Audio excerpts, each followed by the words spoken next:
கர்த்தருடைய பரிசுத்த நாமம் மகிமைப்படுவதாக. ஆமென். இந்த அருமையான அந்த காலை பொழுதிலே கர்த்தருடைய கிருபையினாலே ஒரு புதிய மாதத்தை தேவன் எங்களுக்கு தந்த தேவன். இந்த புதிய மாதத்திலே அவருடைய கிருபையினாலே நாங்கள் அவருடைய சமூகத்திலே நாங்கள் வரத்தக்கதாகவும், இந்த மாதத்தை அவருடைய அன்பின் கரத்தினாலே நாங்கள் கடந்து செல்லும்படியாகவும் தேவன் செய்த கிருபைக்காகவும், கர்த்தர் எங்களுக்கு புதிய அந்த மாதத்தை அந்த தந்த கிருபைக்காகவும் ஒரு விசை நாங்கள் தலைகளை தாழ்த்தி நாங்கள் தேவனுக்கு நன்றி செலுத்தி நாங்கள் காத்திருக்கிற வேளையிலே நான் வார்த்தைக்காகவும் உங்களுக்காக நான் ஒரு விசை நான் செபிக்க போகிறேன். மகா பரிசுத்தமுள்ள பிதாவே, இந்த மகத்துவமான இந்த காலை வேளைக்காக தகப்பனே எங்களை மீண்டுமாக உம்முடைய கரத்திலே தாழ்த்துறோம்.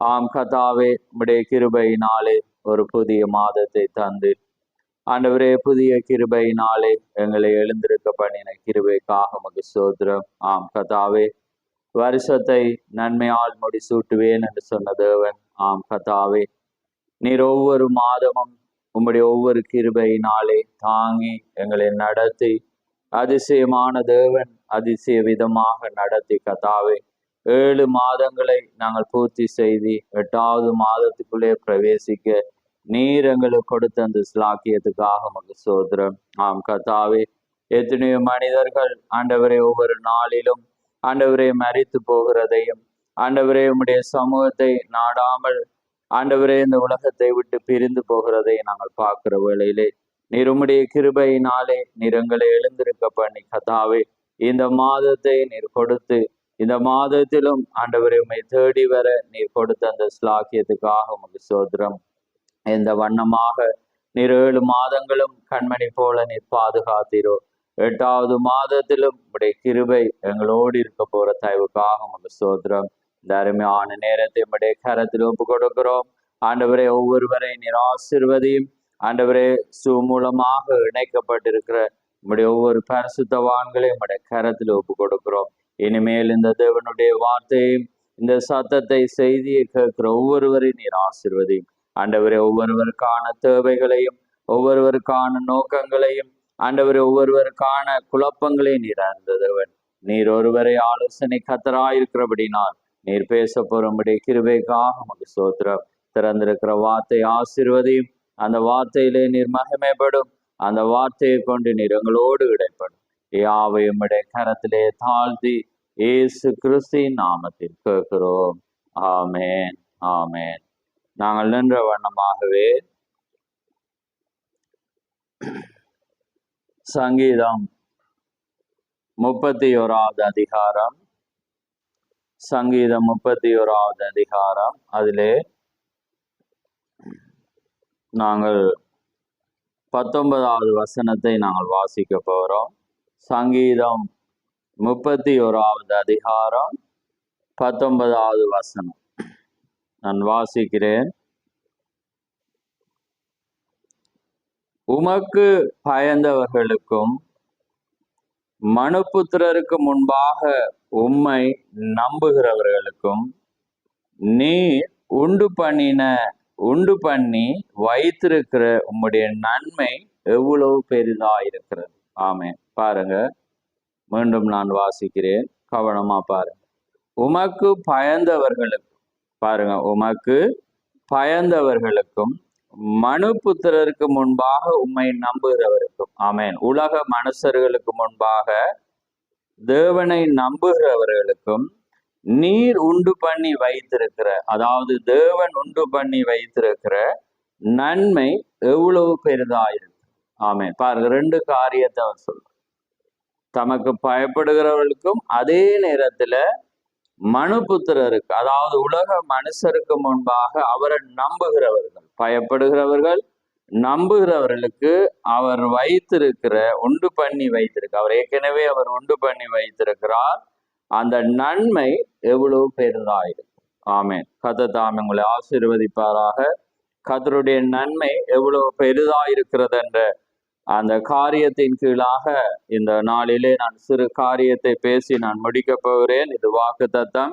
40 நிமிஷத்துக்குள்ளாக முடியும். அதனாலே அதுக்குள்ளாக நானும் நிறைவு செய்ய நான் விரும்புகிறேன். ஆமென். பாருங்க, அவருக்கு பயப்படுகிறவர்கள், அதே நேரத்திலே மனுபுத்திரருக்கு அங்கே முன்பாக நாங்க நம்புகிறவர்கள்.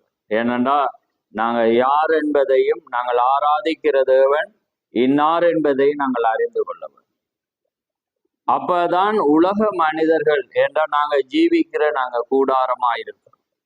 தேவன் அதற்காக தான் உலக தோட்டத்துக்கு முன்பாகவே அவருடைய சிந்தையிலே வைத்த தேவன் இந்த நாளிலே எங்களை பூமிக்கு அனுப்பியிருக்கிறார். எந்த மனிதன் எந்த காலத்திலே ரட்சிக்கப்படுவான் என்பது தேவன் அறிந்த தேவன். இன்னைக்கு எங்களுடைய தாய் தகப்பன்மார் ஒரு பேரை வைக்கலாம், ஆனா உலக தோட்டத்துக்கு முன்பாகவே நாங்க என்ன பேரினாலே அழைக்கப்படுவோம், என்ன பேர் நாங்க மனம் திரும்பி ஞானஸ்தானத்தை பெறும்போது நாங்க எதை பெறுவோம் என்பதை தேவன் அறிந்தது. அதனாலதான் நாங்க எரேமியாவை பார்க்கும்போது சொன்ன, உன் தாயின் கருவிலே உருவாகிறதுக்கு முன்பே நான் உன்னை பேர் சொல்லி அழைத்தேன். பாருங்க, தாயிட கருவில உருவாக ஒவ்வொரு நரம்புகள் ஒவ்வொரு காரியம் உருவாகிறதுக்கு முன்பே அவர் எரேமியாண்டு பேர் சொல்லி அழைத்தார். இப்ப நாங்க நினைப்போம் இது யதார்த்தம், இது இப்படிதான் இருக்கு, இது இன்னார் தான் வைத்தார்கள், இன்னாரு கூடாக பேர் வைக்கப்பட்டது. ஆனா தேவன் அதை வைப்பார்கள் என்பதை அவர் அறிந்து, ஏன்னா அவர் சிருஷ்டிகர். நாங்க என்ன செய்வோம், எது செய்வோம், அப்படி அழைக்கப்படுவோம், அங்கே இருக்கிறோம், அங்கே போவோம். அதனால்தான் தாவி சொல்லலாம், நான் படுத்தாலும் நான் நடந்தாலும் நான் அங்கே போய் ஒளித்தாலும் நீர் என்னை காண்கிறீர். ஆமேன். தேவனுக்கு மறைவாக நான் எங்கே ஓடுவேன் என்று அவன் பாடுவான். அப்ப பாருங்க, வானத்தை பூமியை படைத்த தேவன் நம்மை அறிந்த தேவனாயிருக்கிறார். ஆமேன். அதனால பாருங்க, நாங்க இந்த பூமியில நாங்க எதற்காக அழைக்கப்பட்டோம், அதான் உலக மனிதர்கள் நாங்க எங்க இருந்து வருகிறோம், எங்கே போக போறோம், நாங்கள் என்ன செய்ய போகிறோம், எங்களுடைய எதிர்காலம் என்ன என்பதை அவர்கள் அறியார்கள். ஆனால் ஒரு கிறிஸ்தவன் மாத்திரம்தான் தன்னுடைய எதிர்காலத்தை அறிந்திருக்கிறான்.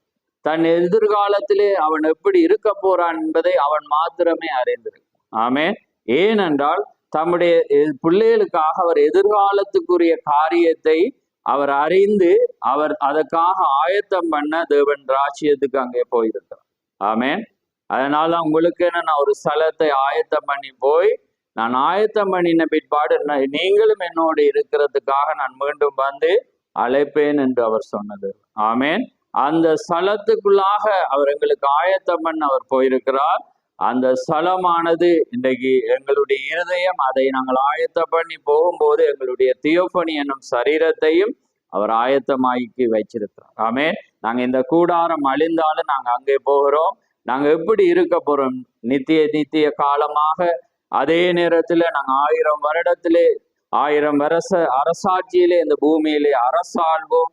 நாங்க சம்பூர்ணமாயிருப்போம். துக்கம் இல்லை, கவலை இல்லை, கஷ்டம் இல்லை, பிரச்சனை இல்லை, அங்கே தீமையானவர்கள் இருக்க மாட்டார்கள் என்று எங்களுடைய எதிர்காலத்தை குறித்து தேவனா இருக்கு. பாருங்க, இவ்வளோ ஒரு பெரிய ஒரு குடும்பம் அமைக்க முன்பாக ஒரு தகப்பன் ஒரு காரியத்தை ஏற்படுத்துவான் அந்த பிள்ளைக்காக, தன்னுடைய எதிர்காலத்துக்கு. அதே போல எங்களுடைய தகப்பன் அதுக்கு முன்பாகவே எந்த கஷ்டம் கொடுக்காத வண்ணம் அவர் ஏற்படுத்தினது. அதான் ஆதி ஆமத்திலே அவர் செய்த மனிதனை உண்டாக்குறதுக்கு முன்பாகவே தேவன் பூமியை ஒழுங்குபடுத்தினது.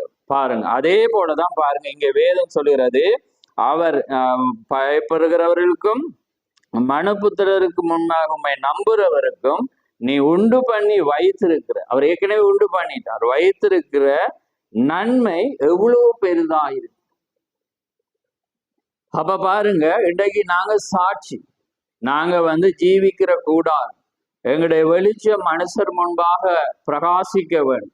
கர்த்தர் அந்த மனிதனோடு இருக்கிறார், கர்த்தர் அந்த பிள்ளையோடு இருக்கிறார் என்ற அந்த வெளிச்சம் நாங்க அதான் மனுஷர் முன்பாக நாங்க நம்பணும். தேவன் எங்களுடைய அறிக்கைகள் மனுஷர் முன்பாக இருக்க வேண்டும். நாங்க யாரை ஆராதிக்கிறோம், இன்றைக்கு கிறிஸ்தவர்களாகிய நாங்க அந்த அறிக்கையில நாங்க செய்யற இல்லை. மனுபுத்திர உலக மனுஷருக்கு முன்பாக எங்களுக்கு ஏதாவது பிரச்சனை அல்லது வியாதி ஏதாவது காரியம் என்றால் நாங்க உலக மனிதர்களை போலதான் நாங்க கதைக்கிறோம், பேசுறோம். ஆனா எங்களோட வார்கள் நாங்க கர்த்தரை நம்புகிறோம். கர்த்தர் எங்களோடு இருக்கிறார், கர்த்தர் செய்வார், கர்த்தர் இப்படியாக வைத்திருக்கிறார், நாங்க கர்த்தருடைய ஜனங்கள், அவர் பரம வைத்தியர், அப்படி சொல்லும் போதுதான் நாங்க கர்த்தரை நம்புகிறோம். அப்படியானவங்களுக்கு தான் அவர் நன்மையை உண்டாக்கி இருக்கிறது. எல்லாருக்கும்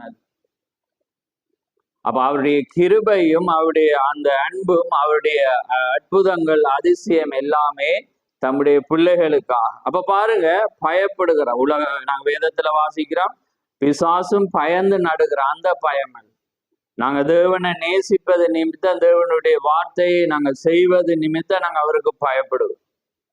அப்ப பாருங்க, அந்த பயத்தை தான் அவர் செய்யும். அப்ப அப்படி பயப்படும் போதுதான் தேவன் எங்களுக்காக ஒரு உண்டு பண்ணின அந்த நன்மை எவ்வளவு பெரிதா இருக்கிறது. ஆமேன். அப்ப பாருங்க, அதுதான் தேவனுடைய காரியம். அதான் நாங்க வேதத்துல வாசிக்கிறோம் பாருங்க, சங்கீதம் 25:14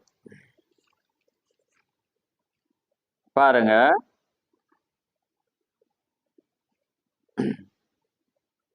சங்கீதம் 25:14 பாருங்க, கர்த்தருடைய ரகசியம். பாருங்க, கர்த்தருடைய ரகசியம் அவருக்கு பயந்தவரிடத்தில் இருக்கிறது.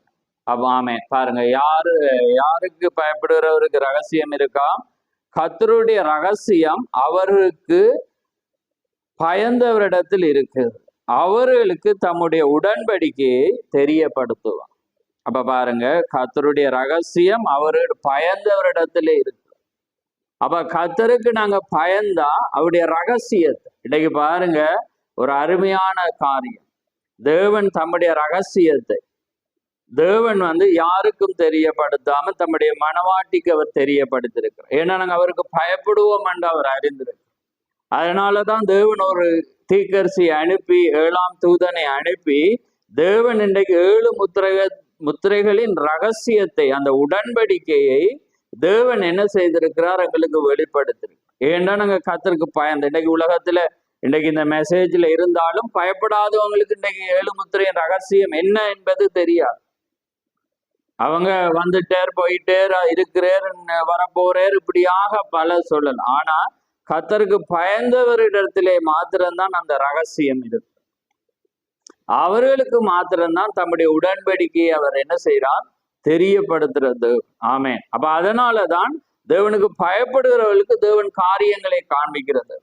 அதனால்தான் அன்றைக்கு நாங்க யோபுவை பார்க்கும்போது முதலானத்தில் அவர் சொல்ற, பிசாசு நிக்கிற வேளையிலே நீ யார் மேல், என் தாசனாகிய யோபின் மேல் கண் வைத்தாயோ? கர்த்தருக்கு பயந்தவனும் உத்தமனும் சன்மார்க்கனும். பாருங்க, கர்த்தருக்கு பயந்தவன் உத்தமன் சன்மார்க்கன் பொல்லாப்புக்கு விலகுறவன். பாருங்க, தேவன் கேரக்டர் கொடுக்கிற, சாட்சி கொடுக்கிற. அப்ப இன்றைக்கு எங்களுடைய சாட்சிகள் அந்த வண்ணமாக நாங்க பயப்படுகிறோமா? அவன் தேவனுக்கு பயந்தவன், மனுபுத்திரருக்கு முன்பாக அவன் அறிக்கை பண்ணுகிறவன். தங்களுடைய பிள்ளைகள் தவறான வழியில போவார்களோ என்று அவன் பயந்து அவன் என்ன செய்றான், இதை செய். அப்ப தேவன் என்ன செய்யறா, தம்முடைய வருகையை அவனுக்கு காண்பிக்கிறார். ஆமேன். அவன் என்ன சொல்றான், அந்நிய கண்கள் அல்ல என் கண்களே அவர் பூமியின் மேல் அவர் நிற்பார், அந்நிய கண். அப்ப தேவன் பூமிக்கு வருகிறதையும் தன் தோல், அவருடைய அழுகி போன தோல் முதலான எல்லாமே சீராகி நான் உயிரோடு நான் அவரை காண்பேன் என்றத எப்ப இயேசு கிறிஸ்து வர்றதுக்கு முன்பாகவே அவன் என்ன செய்யறான், ஏறக்குறைய அவன் என்ன செய்யறான், 2000க்கு சொச்ச ஆண்டுகளுக்கு அவன் முன்னாகவே, நினைக்கிறேன் ஏறக்குறைய 4000 வரும். 4000, ஏன்னா யோபுதான் பழமையான புத்தகம். அப்ப பாருங்க, அவன் என் மீட்பர் உயிரோடு இருக்கிறார், நான் அவரை காண்பேன், அந்நிய கண்களினாலே அல்ல என் கண்களினாலே நான் அவரை ஏன்னா அவன் பயப்பட்டது நிமித்தம் தேவன் நடக்க போறதை, தேவன் அவனுக்காக உண்டு பண்ணி வைத்ததை, அவனுக்கு தேவன் தன்னுடைய சரீரத்திலே செய்ய போகிறதை அவர் என்ன செய்தார், காண்பித்தார். ஏனென்னா அவன் பயப்படுகிறவன், சன்மார்க்கன், உத்தமன், பொல்லாப்புக்கு விலகுறவன். பாருங்க, தேவன் அந்த காரியத்தை. அப்ப அதே போலதான் ஆபிராமோ மோசேயோ யாரோ, நீங்க பயப்படுறத குறித்து நாங்க பார்க்கலாம். இது வாக்குத்தத்தம். இது இந்த புதிய மாதத்திலே நீங்க ஒரு வார்த்தையை பிடிக்கணும். என்னன்னா தேவனுடைய வார்த்தை தான் எங்களுக்கு பாதைக்கு வெளிச்சமா இருக்கு, எங்களுடைய கால்களுக்கு தீபமும் என் பாதைக்கு வெளிச்சம். அப்ப நாங்க ஒவ்வொரு மாதம் நடக்கக்குள்ள எங்களோட வார்த்தை கூடாக தான் சீர்படுத்தணும். வார்த்தை தான் எங்களை நடத்த முடியும். ஏன்னா நாங்க உலகத்திலே தாயின் கற்பத்திலே நாங்க பிறக்கும் போது நாங்க பாவியா வந்தோம். காரியங்கள் எங்களுக்கு உலக ஞானங்கள் அது இருக்கும். ஆனா தேவனுடைய வார்த்தை தான் நாளுக்கு நாள் உள்ளான மனிதன் புதிதாக்கப்படுகிற ஒரு வேளையில நாங்க ஜீவிக்கிறோம். அதுக்கு பரிசுத்த ஆவியானவர் தான் அங்க எங்களுக்குள்ளாக இருக்கிற தவற அவர் வந்து வெளிக்காட்டி எங்களை மெதுவாக அவர் ஆயத்தப்படுத்துறது. அதான் நிறைவானது வரும்போது குறைவானது. ஏன்னா ஒவ்வொரு மனிதனும் இன்னைக்கு உலகத்துல ஜீவிக்கும் போது உலக காரியங்கள் அவனை மேற்கொண்டிருக்கு. ஆனா தேவனுடைய வார்த்தை தான் அவனை என்ன செய்ய முடியும்? மாற்ற முடியும். ஆமென். அப்ப பாருங்க, கர்த்தருக்கு பயந்தவரிடத்திலே அவருடைய ரகசியம் இருக்கு. அப்ப பாருங்க, தேவன் ஒவ்வொரு ஆசீர்வாதம் ஏதேன்ல பாத்தீங்கன்னா ஆதாம உண்டாக்கும் போது அவர் எல்லா பூமி சகலவற்றையும் அவனுக்கு கீழ்ப்படிந்து இவைகளை நீங்க ஆண்டு கொள்வீர்களாக என்று அவர் கட்டளையிட்டு அவ்வளவு பெரிதான ஒரு ஆசீர்வாதத்தை தேவன் ஆதியிலே தேவன் கொடுத்திருந்தார். ஆனா அதை இழந்து போனான் ஆதாம். ஏனென்றா தேவனுக்கு ஒரு வார்த்தைக்கு கீழ்ப்படியாதது நிமித்தம் அந்த ஆசீர்வாதத்தை இழந்து போனோம். ஆனா இன்றைக்கு கூட நாங்க தேவனுடைய காரியத்திலே தேவனுடைய வார்த்தைக்கு வந்து நாங்க கீழ்ப்படிவோமானா தேவன் நிச்சயமாக அந்த ஆசீர்வாதத்தை எங்களுக்கு ஏற்கனவே உண்டு பண்ணுங்க. தேவனோட வாக்கு தத்துவம் எல்லாம் பாருங்க. இப்ப பாருங்க, நாங்க ஒரு நாங்க வியாதிக்கு வரும்போது வேதம் என்ன சொல்லுது? அவருடைய தழும்புகளால் குணமாக போகிறீர்கள், குணமானீர்கள் என்று இல்லை, குணமா நோம் என்று ஏற்கனவே அது இறந்த காலம், அது ஏற்கனவே உண்டு பண்ணின. அதே போலதான் இங்க ஆசீர்வாதம் பயப்படுகிறவர்களுக்கும் மனுபுத்திரருக்கு முன்பாக அவரை நம்புகிறவர்களுக்கும் அவர் உண்டு பண்ணின காலம். எங்களோட காரியம் வந்து மனுஷர் முன்பாக நாங்க பயப்படும்.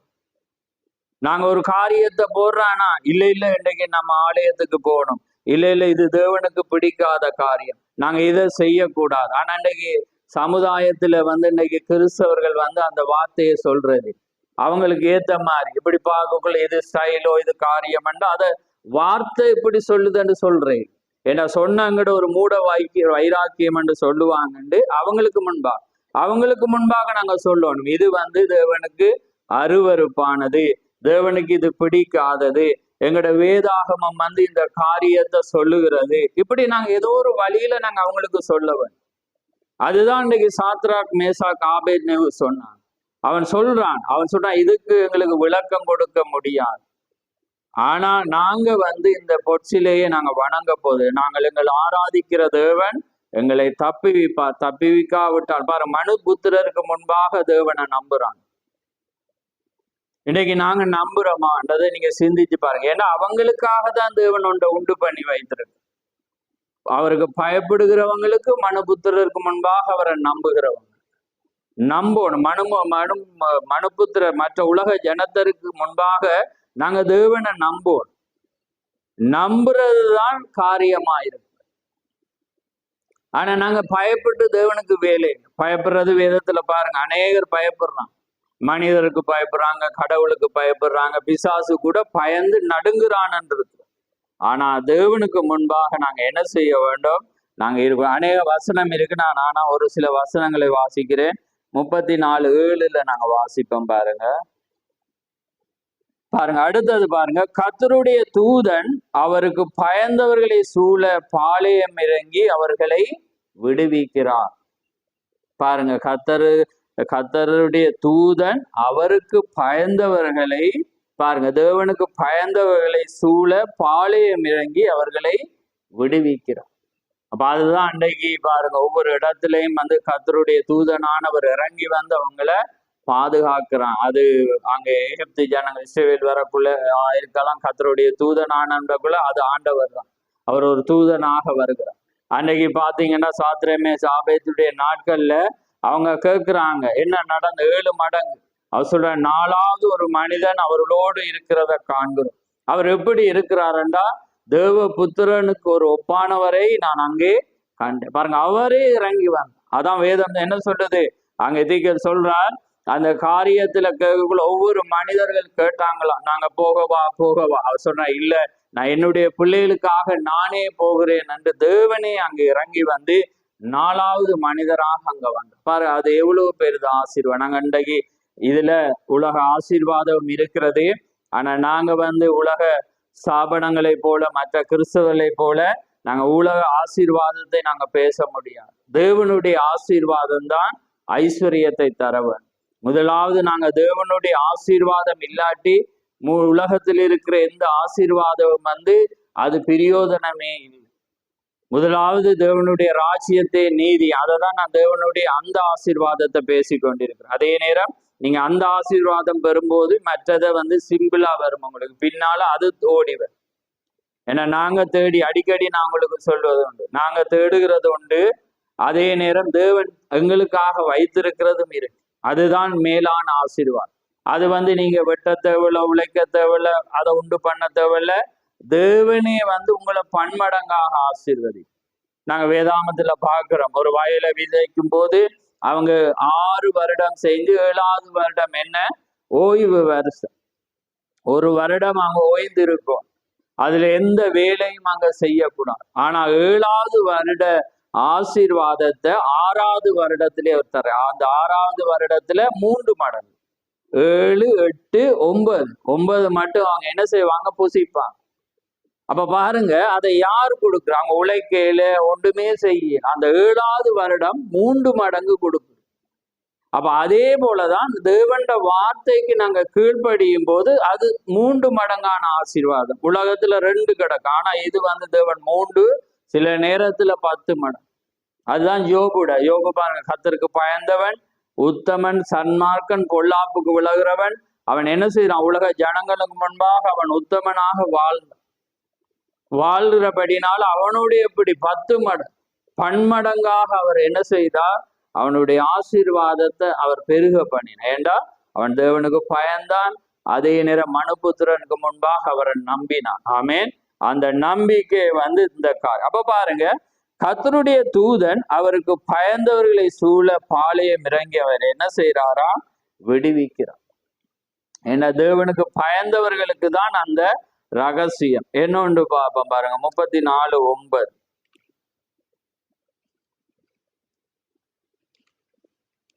பாருங்க, கர்த்தருடைய பரிசுத்தவான்களே அவருக்கு பயந்திருங்கள், அவருக்கு பயந்தவர்களுக்கு குறைவில்லை. பாருங்க, கர்த்தருடைய பரிசுத்தவான்களே அவருக்கு பயந்திருங்கள், அவருக்கு பயந்தவர்களுக்கு என்ன இல்லையா? குறைவில்லை. பாருங்க, அடுத்தது 103:13 பாருங்க. இது உங்களை உற்சாகப்படுத்த நான் சொல்லிட்டு நான் பிடிக்க போகிறேன்.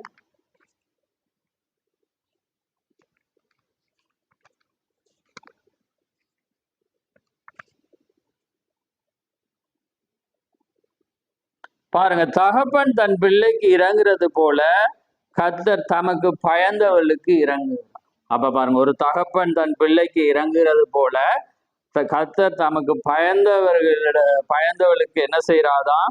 இறங்குகிறார் என்று வேதம் சொல்லுகிறார். அப்ப பாருங்க, அப்ப நாங்க பயப்படும் போதுதான் கர்த்தர் இறங்குற தேவனாயிருக்கிறார். அடுத்த 17 பாருங்க, கர்த்தருடைய கிருபையும் அவருக்கு பயந்தவர்கள் மீது. அப்ப பாருங்க, கர்த்தருடைய கிருபை யார் மீது இருக்கிறது? பயந்தவர்கள் மேலும், அவருடைய நீதி அவர்கள் பிள்ளைகளுடைய பிள்ளைகள் மேலும் அனாதியாய் என்றென்றைக்கும் இருக்கு. பாருங்க, அந்த கர்த்தருக்கு பயந்த தகப்பன் தாயோ இருந்தா அவருடைய நீதி எங்க மட்டும் போகுது பாருங்க, அனாதியா போகுது. அப்படி அவருடைய பிள்ளைகள் மேலும் அனாதியா என்றென்றைக்கும் உள்ளது. பாருங்க, தாவீதின் நிமித்தம்தான் அந்த யூத கோத்திரத்தில் இருந்து அந்த ராஜாவை நான் எடுக்க மாட்டேன் என்று சொல்லி தேவன் என்ன செய்யறார்? அவனுடைய சந்ததி அந்த யூத கோத்திரத்திலிருந்து தேவன் என்ன செய்யறார்? ராஜாவை கொண்டு வா. ஆனா அவங்க பிள்ளைகள் என்ன செய்யறாங்க? தவறி போனாங்க. ஆனா தேவன் அதை மறக்கல. பாருங்க, ஏனென்றா அது பிள்ளைகள் மேல் சந்ததியாக வருகிறது. அப்ப அதுதான் அவர் யூத கோத்திர சிங்கமாக தேவன் மீண்டும் சன் ஆஃப் டேவிட், அதாவது தாவீதின் குமாரனாக வரும்போது அதே யூத கோத்திரத்திலிருந்து தான் அவர் வரப்போ.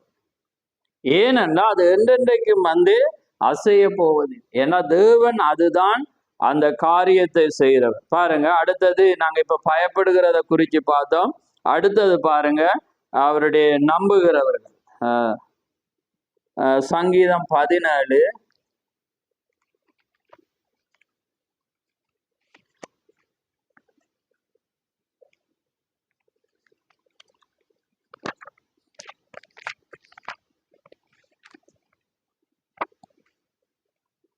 17:7 நாங்க வாசிப்போம் பாருங்க.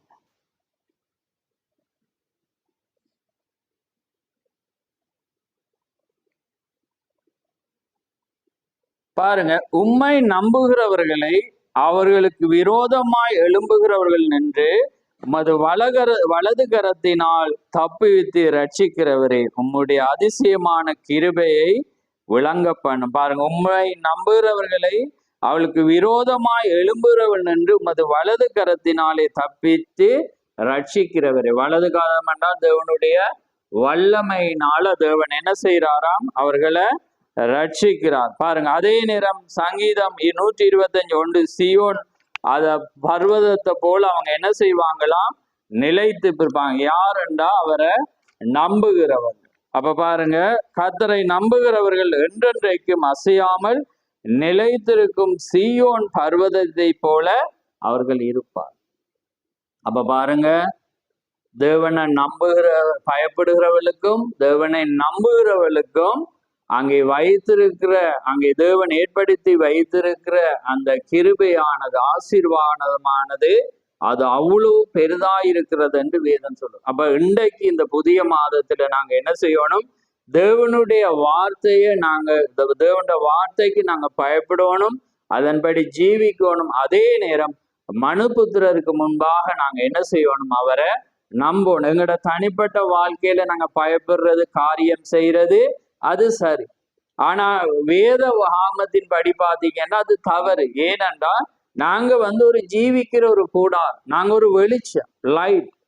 அப்ப அவர் அங்கே அவர் என்ன? அவர் சூரியனாயிருக்கிறார், நாங்க அவருடைய நட்சத்திரங்களாயிருக்கிறோம். சூரியனிடத்துல இருந்துதான் நட்சத்திரம் ஆனா எங்களோட வெளிச்சம் பிரகாசிக்கலன்னா நாங்க தவறாயிருக்கு. அந்த வெளிச்சம் என்ன படவில்லை என்பதாரு. அப்ப பாருங்க, அப்ப நாங்க சொல்றோம், நாங்க எங்களுக்கும் தேவனுக்கும் தெரிஞ்சாட்டை அநேக அங்கே கிறிஸ்தவர்கள் அவங்க அப்படிதான் சொல்லுறது. நாங்க தேவனுக்கு எங்கட இருதயம் தெரியும், தேவனுக்கு நாங்க எப்படி ஜீவிக்கிறோம், எப்படி வாழ்கிறோம். அது காரியம், அது தேவனுக்கு எல்லாம் தெரியும். உங்களை மாத்திரம் இல்ல, பூமியில நடக்கிற ஒவ்வொரு மனிதனையும் அவருக்கு தெரியும். ஏன்னா அவர் தான் உண்டு பண்ணி. ஆனா அவர் விரும்புகிற காரியம் மனுபுத்திரருக்கு முன்பாக அவரை நம்புகிறோம். அதுதான் அவர் உங்களுக்கு சேலஞ்ச் வைப்பதிக்க சொல்றேன். நீங்க நடக்கும் போது போற வேளையில தேவன் உங்களுக்கு அங்கே வார்த்தை கூடான சோதனையை அவர் கொடுத்து. அப்ப மனுபுத்திரருக்கு முன்பாக எங்கட அறிக்கைகள், மனுபுத்திரர் முன்பாக நாங்க தேவனுக்கு செய்யற காரியங்களை அவர் என்ன செய்வார்? அங்கே சோதிப்பார். ஏன்னா எங்கிட்ட வெளிச்சம் இருந்தா அந்த வெளிச்சத்தை மற்றவன் பார்ப்பான். ஏன்னா வெளிச்சம் ஒரு இடத்துல லைட் பிரகாசிச்சா நாங்க உடனே அதை பார்ப்போம், அந்த இடத்தை பார்ப்போம், அந்த பொருளை பார்ப்போம். அதே போலதான் தேவனுடைய காரியம். அப்ப இந்த புதிய மாதத்துல நாங்க இந்த வார்த்தையை நாங்க பிடிப்போம். அப்படியானவர்களுக்கு தேவன் உண்டு பண்ணின அந்த ஆசீர்வாதம் அவ்வளோ பெரிதாயும். அது சிறிய காரியம். இன்னைக்கு ஏதேன்னு அவர் படைக்கும் போது அவ்வளோ ஒரு பெரிதான ஒரு ஆசீர்வாதத்தை ஆதாம் ஏவாளுக்காக தேவன் வைத்திருந்தார். அதே போலதான் இன்னைக்கு மனவாட்டிக்காக தேவன் ஒரு ராஜ்யத்தை அவர் உண்டு பண்ணிருக்கார். அது அவ்வளோ பெரிது, அவருக்கு சொல்ல முடியாது. பவுல் சொல்றோம், அது விவரிக்க முடியாது. அவ்வளோ ஒரு மேன்மை உள்ளதை தேவன் வைத்திருக்கு. அதான் நான் முன்னமே சொன்ன மாதிரி உலக ஜனத்துக்கு நாங்க எப்படி இருக்க போறோம்னு தெரியும். ஆனா எனக்கும் உங்களுக்கும் தெரியும் தேவன் எப்படியான ஒரு மகிமையை அவர் எங்களுக்காக உண்டு பண்ணி வைத்திருக்கிறார். அப்ப அப்படி வரும்போதுதான் அவர் தேவன் என்ன செய்வார்? ஆசீர்வதிப்பார். அப்ப நாங்க ஒரு சிறு காரியத்தை வாசிப்போம் பாருங்க. நான் இது பார்க்கும்போது தான் நான் அந்த ஆதி ஆமத்துல நினைப்பு வருது. நான் இதை சொல்லி நான் முடிக்க போறேன். இது வாக்குத்தத்தம் ஆராதனை. நீங்க கர்த்தரங்களோடு பேசிருப்பாருன்னு நான் விசுவாசிக்கிறேன். பாருங்க, ஆதியாம் 12 பாருங்க, இந்த காரியத்தை பாருங்க. 1ஆம் வசனத்துல அவர் சொல்ற பாருங்க, நீ உன் தேசம் பாருங்க 1வது, உன் இனம் 2வது, 3வது பாரு உன் தகப்பனுடைய வீடு பாருங்க 3வது, பாருங்க உன் தேசம், அந்த தேசத்தை விட்டு நீ வெளியே வரணும். அடுத்தது பாருங்க உன் இனம், பாருங்க அவன் என்ன இனத்திலிருந்து வர்றானோ அந்த இனத்தில இருந்தும் அவன் பிரியும். ஏன்னா அவனை கொண்டு ஒரு இனத்தை தேவன் உருவாக்கப்படும். ஏன்னா உங்களுக்கு தெரியும், அவனை கொண்டுதான் தேவன் ஒரு யூத இனம், அவனுக்கு பிறந்த பிள்ளையோட யாக்கோபு கூடாக தான் தேவன் என்ன செய்யற 12 கோத்திரங்கள் அவர் உண்டு பண்ணி ஒரு தேசத்தை அவர் கொண்டு வர. பாருங்க, உன் தேசம், உன் இனம், உன் தகப்பனுடைய வீடு. பாருங்க, அதாவது அவனுடைய இனம், அதாவது இனத்தையும் பிரிச்சுட்டு அதே தகப்பனுடையவர் உறவையும் அவன் என்ன செய்யணும், பிரியணும். நீ புறப்பட்டு நான் காண்பிக்கும் தேசத்துக்கு போ. அப்ப பாருங்க அடுத்த 2ஆம் வசனத்துல அது 3 சொல்றேன். அவங்க இதுல பார்க்கக்குள்ள பாருங்க அதே 3 பாருங்க ஆசீர்வாதத்தை எப்படி கொடுப்பேன், நான் உன்னை பெரிய ஜாதியாக்குற. பாருங்க முதலாவது பெரிய ஜாதியாக்கி, அடுத்த 2வது பாருங்க உன்னை ஆசீர்வதிக்கு. முதலாவது பெரிய ஜாதியாக்குறேன், அடுத்தது பாருங்க அவனை ஆசீர்வதிக்கிறேன், 3வது பாருங்க உன் பேரை பெருமைப்படுத்து. பாருங்க அதே போல அவர் வடிவா அவர் கோட் பண்ணி அதை காண்பிச்சு அவர் சொல்றேன், உண்ட தேசம், உண்ட இனம், உண்ட தகப்பனுடைய வீடு. அப்ப பாருங்க அவர் தேவன் எதை விரும்புறாரோ அதுல இருந்து நாங்க செப்பரேட் ஆகும், நாங்க வேறு பிரிக்கப்படவும். அப்பதான் அவர் சொல்றேன் இந்த 3 அவன் 3 விட்டு பிரிகிறான், 3 காரியத்தை அவனுக்கு அவர் கொடுக்கு. பாருங்க அவனை பெரிய ஜாதியாக்குறேன், அதே நேரம் அவனை ஆசீர்வதிக்கிறேன், அடுத்தது அவனுடைய பேரை பெருமைப்படுத்து. அப்ப பாருங்க தேவனுடைய காரியம், அதாவது அவருக்கு பயப்படுகிறவங்களுக்கும் மனுபுத்திரருக்கு. ஏன் அவன் உலக ஜனத்துக்கு முன்பாக தேவனை நம்புறான், அதாலதான் அவன் என்ன செய்யறான், அவனுடைய ஆராதனை முறையில் இருந்து, அவனுடைய தேசத்தில் இருந்து, அவனுடைய இனத்தில் இருந்து, தகப்பனுடைய வீட்டில் இருந்து அவன் மனுபுத்திரத்துக்கு முன்பாக அவரை நம்பி புறப்பட்டு போறான். அதான் வேதம் என்ன சொல்லுதாண்டா, அவன் காணாததை நோக்கி போனான். அவனுக்கு தெரியும், எங்களை மாதிரி அவனுக்கு தெரியாது.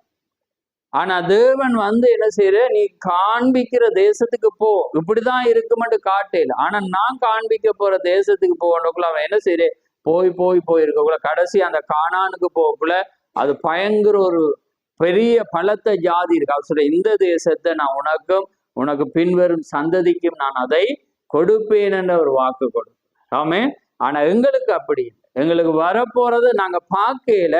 ஆனா அது எப்படி இருக்குமென்று தேவன் வேதம் சொன்னோம்னா அவர் உண்டு பண்ணின மகிமை அவ்வளவு பெரிதாயிருக்கு. ஆமேன். அதனால கர்த்தர் தாமே உங்களை ஆசீர்வதிப்பாராக. அதனால நான் அங்க இன்றைக்கு என்ன வார்த்தை நாங்க பார்த்தோம்டா, நீங்க கர்த்தருக்கு பயப்படுறது எல்லாரும் பயப்படலாம், ஆனா நாங்க மனுபுத்திரருக்கு முன்பாக நாங்க நம்புவோம். ஆமேன். அப்ப எங்களோட வார்த்தைகள் அவிசுவாசமா இல்லாதபடி நாங்க தேவனுடைய அங்கே ஜனத்துக்கு முன்பாக மாத்திரமில்ல, நாங்க உலக ஜனங்க முன்பாக நாங்க யாரை ஆராதிக்கிறோம், நாங்க எப்படி ஜீவிக்கிறோம் என்பதை நாங்க காண்பிக்கிறோம். அதான் மனுபுத்திரருக்கு முன்பாக நம்புறவர்களுக்கு நீர் உண்டு பண்ணி வைத்திருக்கிற. ஆமேன். அவர் ஏற்கனவே உண்டு பண்ணி, அது அவ்வளவு பெரிதா இருக்கு. அதனால கர்த்தர் தாம் இந்த மாதத்தை ஆசீர்வதிப்பாராக. இந்த மாதத்துல நிச்சயமாக நீங்க இந்த வார்த்தையை நீங்க ஏற்றுக்கொண்டு விசுவாசிச்சு நீங்க நடக்கும்போது உங்களுக்காக வைத்திருக்கிற அவருடைய கிருபை, மகிமை, ஆசீர்வாதம் அவ்வளவு பெரிதாயிரும். அதனால கர்த்தர் தாம் உங்களை ஆசீர்வதிப்பாராக. நாங்கள் ஒரு நிமிடம் கண்களை மூடுவோம். மகா பெரிசமுள்ள பிதாவே, இந்த மகிமையான இந்த நேரத்துக்காக உமக்கு ஸ்தோத்திரம். ஆம் கர்த்தாவே, இந்த மகிமையான நேரத்திலே நீர் கொடுத்த ஆசீர்வாதமான இந்த வார்த்தைக்காக உமக்கு ஸ்தோத்திரம். நிச்சயமாக கர்த்தாவே, நீர் எங்களுக்காக ஆயத்தப்படுத்தி வைத்திருக்கிற ஆண்டவரே அந்த மகிமை, அந்த ஆண்டவரே அந்த அந்த விலை உயர்ந்த ஆண்டவரே காரியமானது அவ்வளவு பெரிதாயிருக்கிறது என்பதை நாங்கள் அறிந்திருக்கிறோம். அதே போல கர்த்தாவே, இந்த பூமியிலே நாங்கள் வாழ்ந்தாலும் எங்களுக்கான தேவைகளும் ஆண்டவரே நாங்கள் அறிந்திருக்கிறீர், நீர் அறிந்திருக்கிறீர், நாங்களும் அறிந்திருக்கிறோம். அதனாலே நிச்சயமாய் கர்த்தாவே நாங்கள் உமக்கு பயந்து நாங்கள் மனுபுத்திரருக்கு முன்பாக நாங்கள் நடக்கும் போது இந்த பூமியிலே நீர் எங்களை ஆசீர்வதிப்பீர் என்று நாங்கள் விசுவாசிக்கிறோம். அதனாலே கர்த்தாவே, இந்த வார்த்தையை கேட்ட ஒவ்வொரு பிள்ளைகளையும் ஆசீர்வதியும். நிச்சயமாய் உம்முடைய வார்த்தையை விசுவாசிக்கிற ஒவ்வொருவருக்கும் ஆண்டவரே நீ தேவனாயிருந்து நீர் அந்த ஆசீர்வாதத்தை கொடுக்கிற தேவன். அதே போல இந்த வார்த்தையை கேட்ட ஒவ்வொரு செவியிலையும் ஆசீர்வதித்து விசுவாசிக்கிற ஒவ்வொரு பிள்ளைகளுக்கும் நிச்சயமாய் நீர் கொடுப்பீர் அல்ல கொடுத்தீர் என்று நாங்கள் விசுவாசிக்கிறோம். அதனால கேட்ட செவிகளை ஆசீர்வதியும், இணைந்திருக்கிற உம்முடைய ஒவ்வொரு பிள்ளைகளை ஆசீர்வதியும், இனிமேல் கேட்க போற ஒவ்வொரு பிள்ளைகளையும் நீர் ஆசீர்வதியும். யாவை உம்முடைய கரத்திலே தாழ்த்தி இயேசு கிறிஸ்துவின் நாமத்தில் கேட்கிறோம். ஆமே ஆமே. என் ஆத்துமாவே கர்த்தரை சோத்ரி, என் முழு உள்ளமே அவருடைய பரிசுநாமத்தை சோத்ரி. என் ஆத்துமாவே கர்த்தரை சோத்ரி, அவர் செய்த சகல உபகாரங்களையும் மறவாதே. ஆமே ஆமே. கர்த்தர் தாமே உங்கள் ஒவ்வொருவரையும் ஆசீர்வதிப்பாராம். ஆமே.